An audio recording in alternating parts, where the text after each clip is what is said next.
আজকে প্রেমেশানন্দ মহারাজ বলতেন ভগবানের তিনটে আছে জিনিস, রূপ আছে, লীলা আছে, তত্ত্ব আছে। রূপ হলো ঠাকুরের এই যে চেহারা, তার এই যে মন্দির মসজিদ সমস্ত জিনিস হচ্ছে, জায়গায় জায়গায় আশ্রম হচ্ছে, ভক্ত হচ্ছে, সব চারদিকে বাড়ছে, সেটি হচ্ছে তার রূপ, জাগতিক অস্তিত্ব। আর লীলা হলো তার বিভিন্ন রকম লীলা, সঙ্ঘ লীলা, আশ্রম লীলা, ভক্ত লীলা, এইগুলি।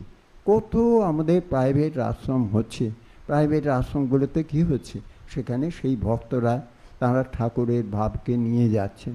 এই আজকে গেছিলাম পুলিশ শ্যামবাজারে, পুলিশ শ্যামবাজারে সেখানে গেলাম, গিয়ে দেখলাম সেখানে কি সুন্দরভাবে সেই যেন মনে হলো ঠাকুরই যেন এখনও ওখানে বসে আছেন।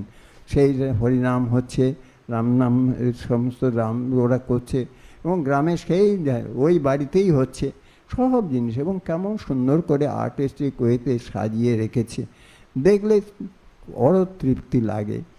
যেমন এই যে একটা লীলা, এই লীলা সঙ্গে সঙ্গে ঠাকুরের চলছে, এটি চলবে, আরও চলবে, কীভাবে যে বাড়ছে এবং তার প্রভাব যে কীভাবে হচ্ছে আমরা জানি না।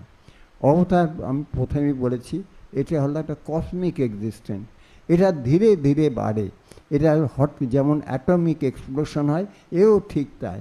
এটা আর্নল্ড টয়েনবি সম্ভবত বলেছেন ক্রিয়েটিভ মাইনরিটি। রামকৃষ্ণের ফলোয়ার্স হচ্ছে এরা ক্রিয়েটিভ মাইনরিটি।